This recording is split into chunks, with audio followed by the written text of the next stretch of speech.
All right, Alexander, let's discuss the situation with oil, gas, energy, and what the European Union is going to do.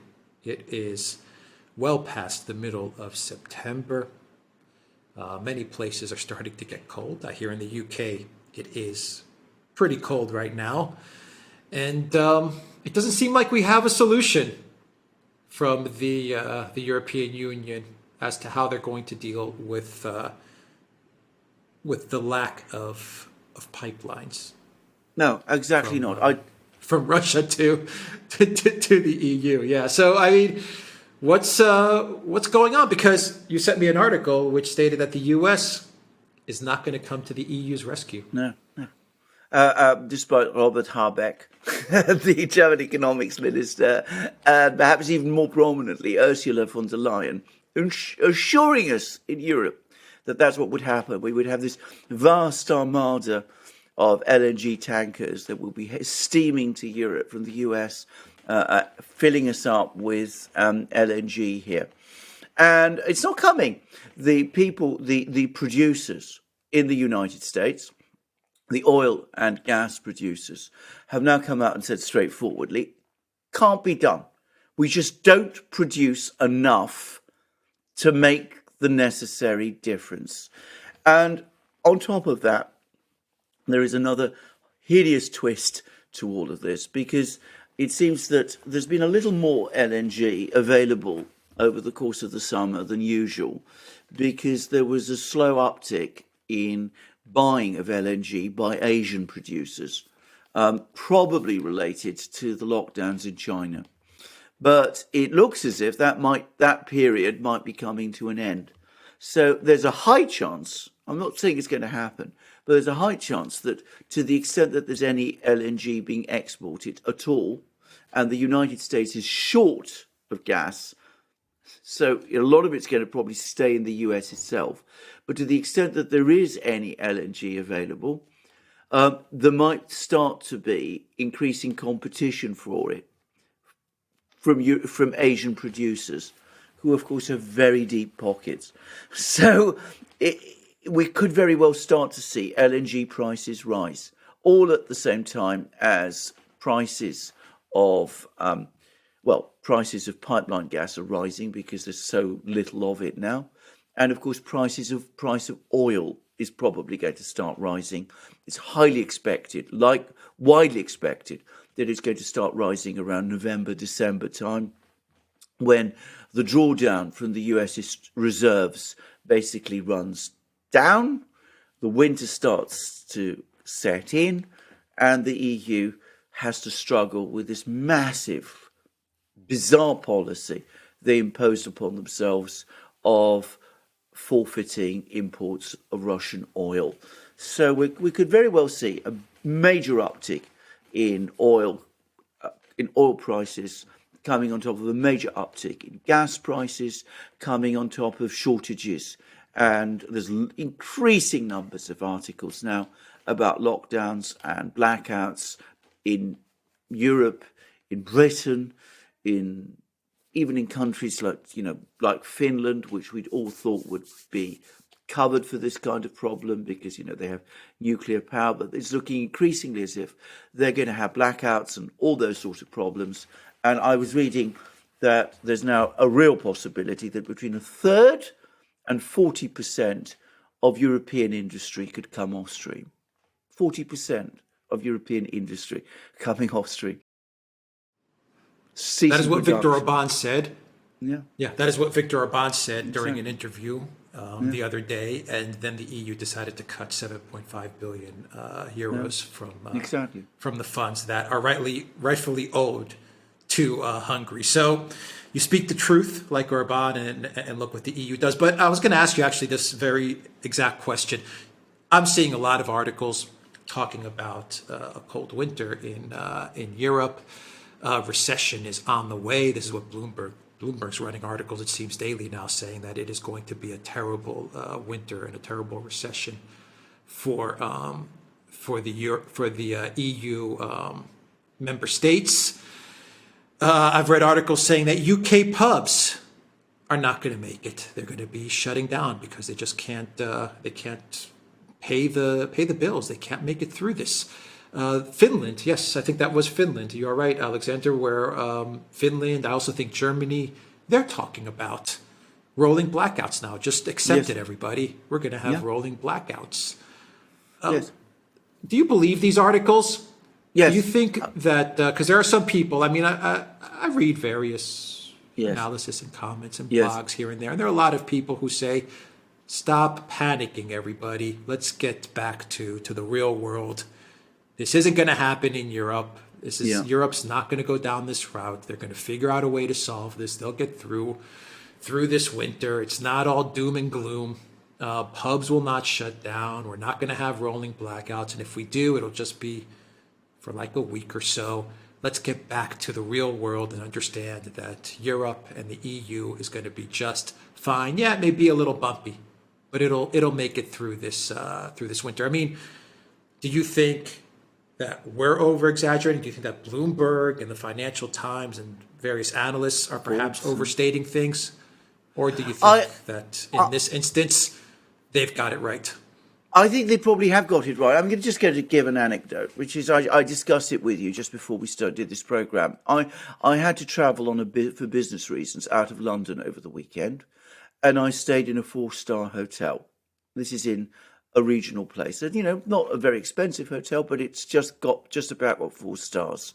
My room had no central heating, and no hot water, and no internet. And I spoke to the hotel manager. I'm not identifying the hotel, but the hotel manager told me that the hotel is falling apart. Keeping the costs together is becoming increasingly difficult. He's having to rely increasingly on wedding parties to keep things together. And it's debatable whether they can survive. Now, why would I suppose that this is a unique situation?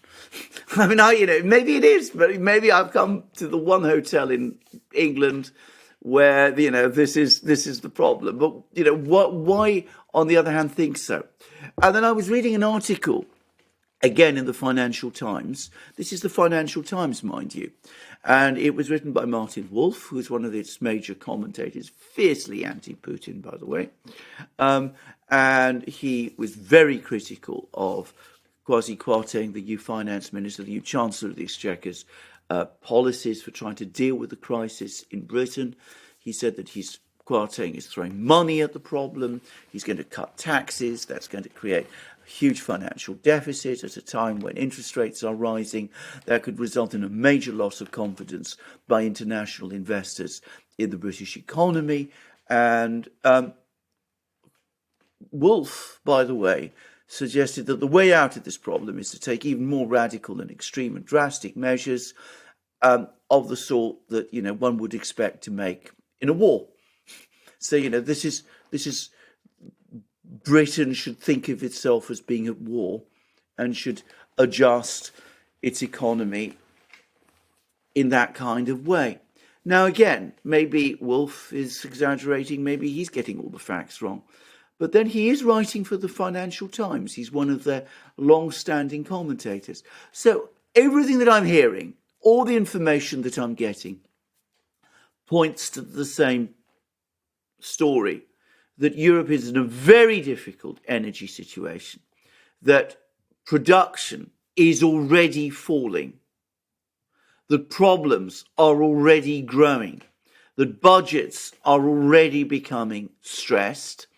And perhaps the most serious thing of all, even if we're able to get through the winter, even if we do get through the winter, we have no solution, long-term or even medium-term solution to this problem in sight, because in order to get through this winter, we will presumably have to use up such gas as we've stored away in our energy reserves. But since we won't be able to import more gas in any quantity from Russia next year, how do we fill up those reserves? How do we do that next year? So you could see how, even if we get through this winter without, these major problems, things are going to start getting worse anyway, incrementally from this point on.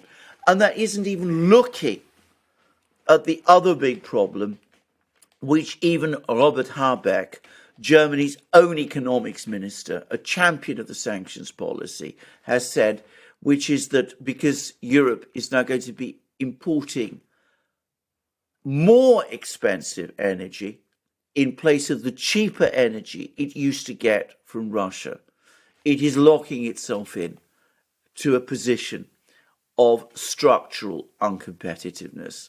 And that's Germany's vice-chancellor. Why should I not believe him when he says something like that?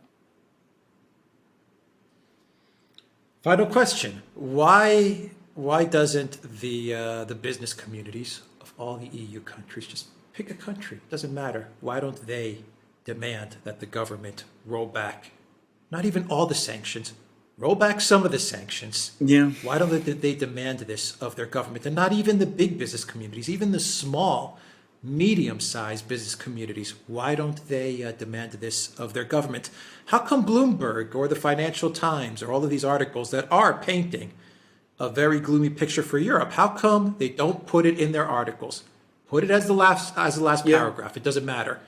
The way to temporarily relieve some of the problems that are coming Europe's way is if Europe rolls back the sanctions. I'm not saying it's going to solve all the problems, by no means, but it does. It's a quick fix, and it will provide some relief. How come they don't say something about this? It seems like everyone knows what's coming. Everybody. Yes.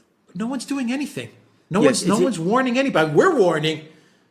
Other channels are warning, but that's it. No one's saying anything.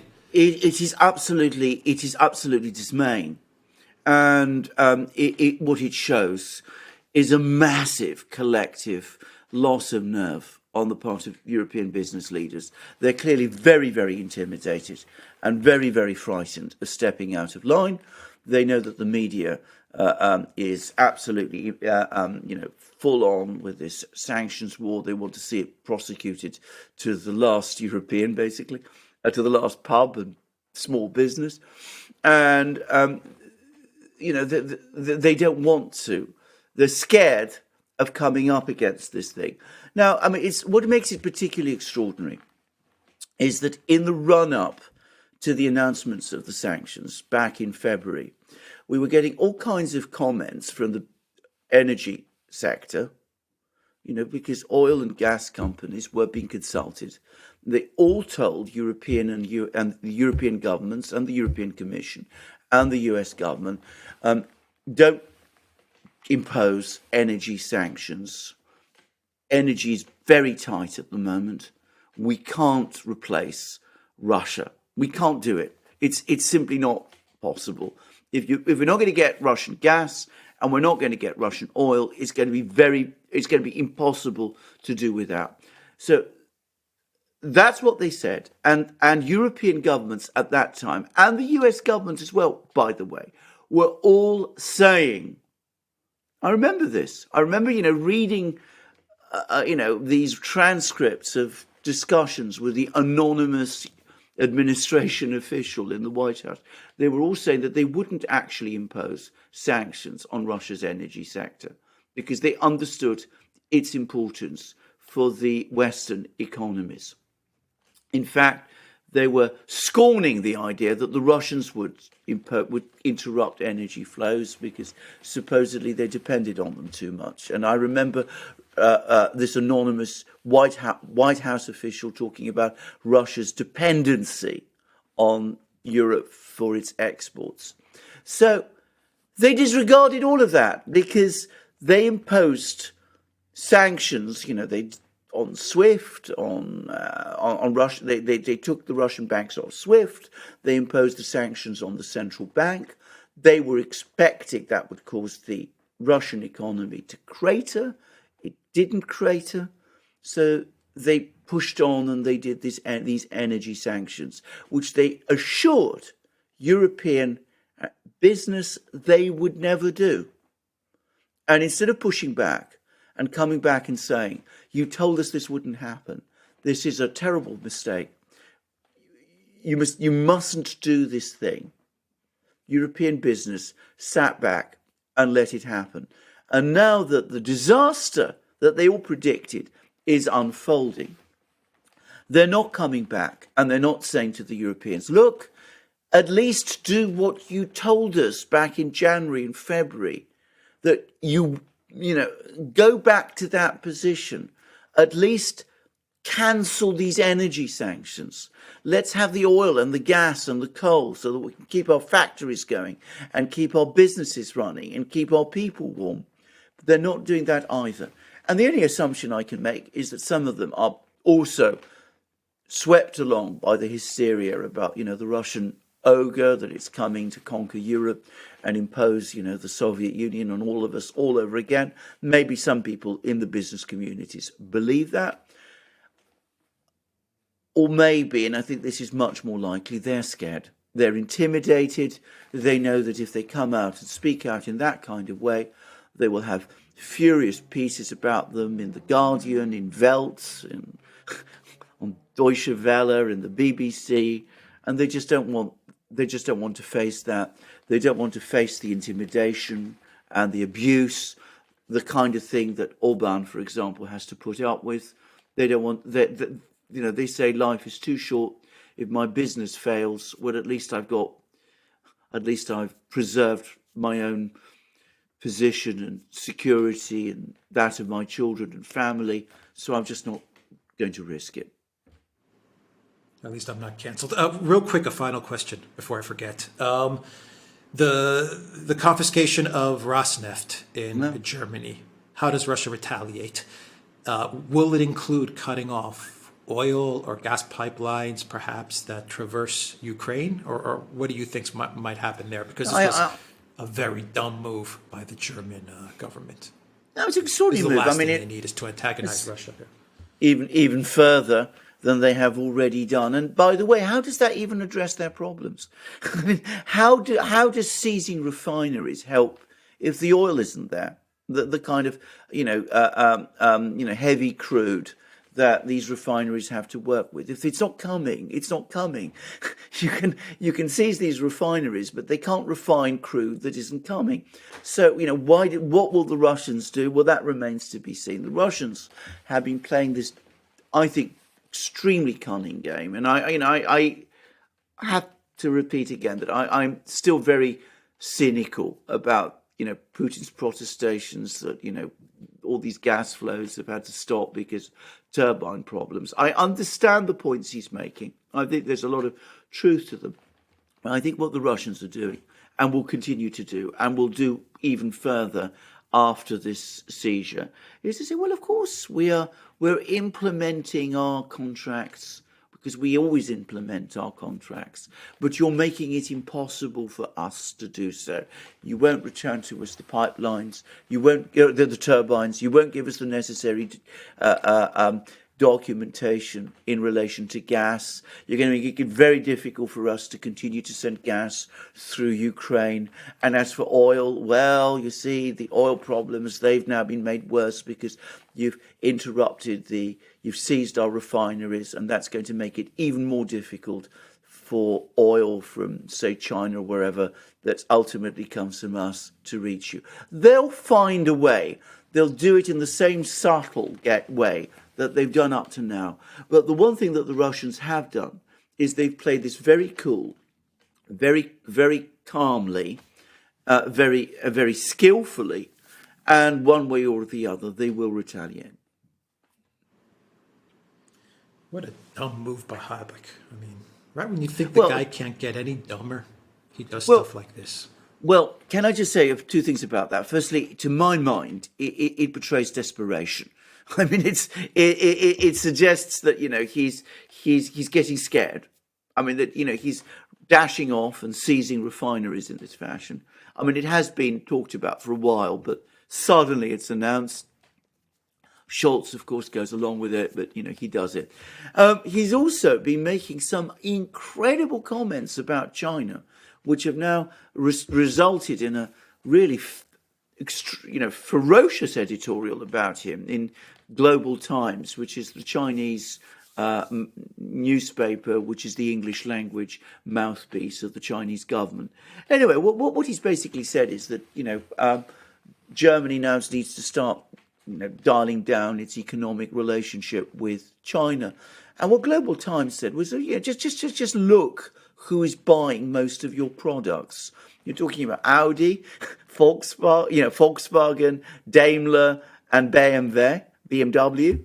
Who are your biggest customers?